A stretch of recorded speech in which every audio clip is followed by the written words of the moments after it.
Welcome to Horror Tales, where the shadows come alive and every story leaves you breathless. Title: Granny's Red Yarn.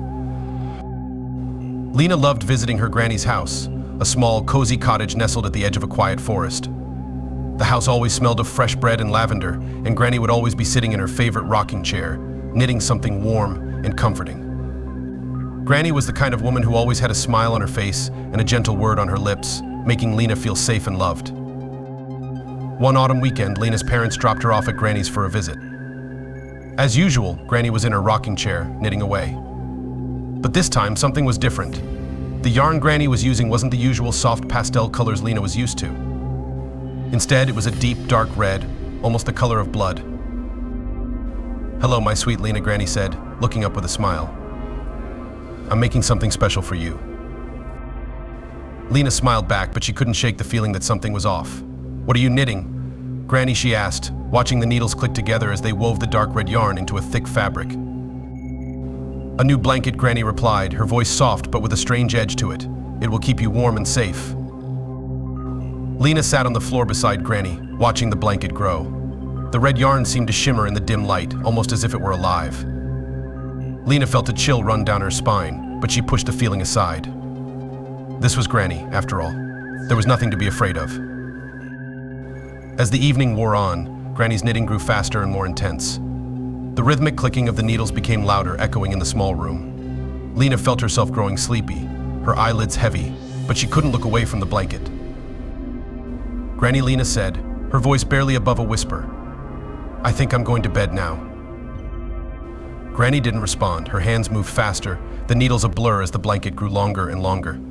The dark red yarn seemed to pulse with a life of its own, and Lena's unease grew into fear. "Granny," Lena tried again, louder this time. Granny's head snapped up, and she looked at Lena with eyes that were no longer warm and loving. They were dark, almost black, and filled with something Lena didn't recognize, something cold and malevolent. "Just a little more, dear," Granny said, her voice now low and raspy. "You'll love this blanket. It's made just for you." Lena's heart raced. She stood up, intending to leave the room, but something held her back. She looked down and saw that the blanket had somehow wrapped itself around her feet, the red yarn snaking up her legs. "Granny, stop," Lena cried, trying to pull the blanket off, but it tightened its grip, pulling her closer to the rocking chair. Granny smiled, a twisted, eerie smile. "Don't be afraid, Lena. This is for your own good." The yarn tightened further, creeping up Lena's body like a vine, wrapping around her arms and chest. Lena struggled, but the more she fought, the tighter it became. She looked into Granny's eyes, hoping to see a glimmer of the woman she loved, but all she saw was darkness. The room grew colder, and the shadows seemed to close in around them. The only sound was the relentless clicking of Granny's needles as she continued to knit, faster and faster until the blanket was fully wrapped around Lena, trapping her in its suffocating embrace. "Granny, please." Lena's voice was muffled by the thick, red yarn, but Granny didn't stop.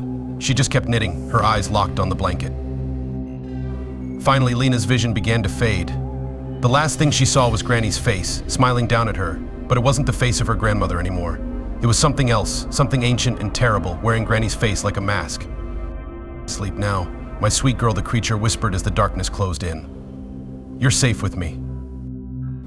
When Lena's parents arrived the next morning, they found Granny sitting in her rocking chair, humming softly, a serene smile on her face. A beautiful red blanket was draped neatly over the chair next to her. But Lena was nowhere to be found. The police searched the house and the surrounding woods, but there was no trace of Lena. Granny simply smiled and continued knitting, a new red blanket forming in her lap. And if you visit that quiet cottage at the edge of the forest, you might hear the faint sound of knitting needles clicking together and catch a glimpse of a red blanket draped over the rocking chair, waiting for the next visitor.